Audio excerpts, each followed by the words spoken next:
Today's thought for the week, I thought I'd talk about reward versus bribery.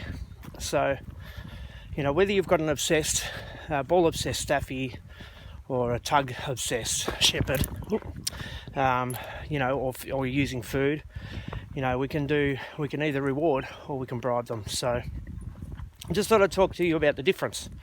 In a nutshell, the difference is, if you go to the reward first, the toy first or the article, so if you go and get your food, put your hand in the food pouch, get your food out, hold it up, go, look what I've got, even without that, if you go to the food pouch first, I'm using food as an example, your dog, that's the picture. So your dog then learns pretty quickly, only good things come when mum or dad put their hand in the food pouch.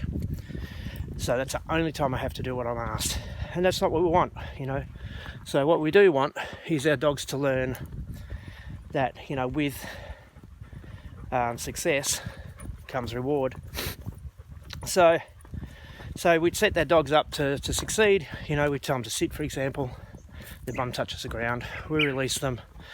As part of the release, I put my hand in the food pouch and I give them the reward. Okay, so think about it.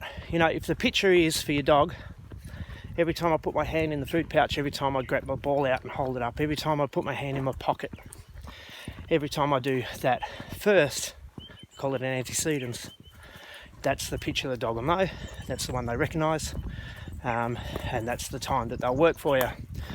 And if you don't do any of those things, then, what's in it for me? That's what they're thinking. So there's a little thing called prediction error, where the dog learns pretty quickly, if it's a different outcome than what they're expecting. So they're expecting the ball, and you give them a pat.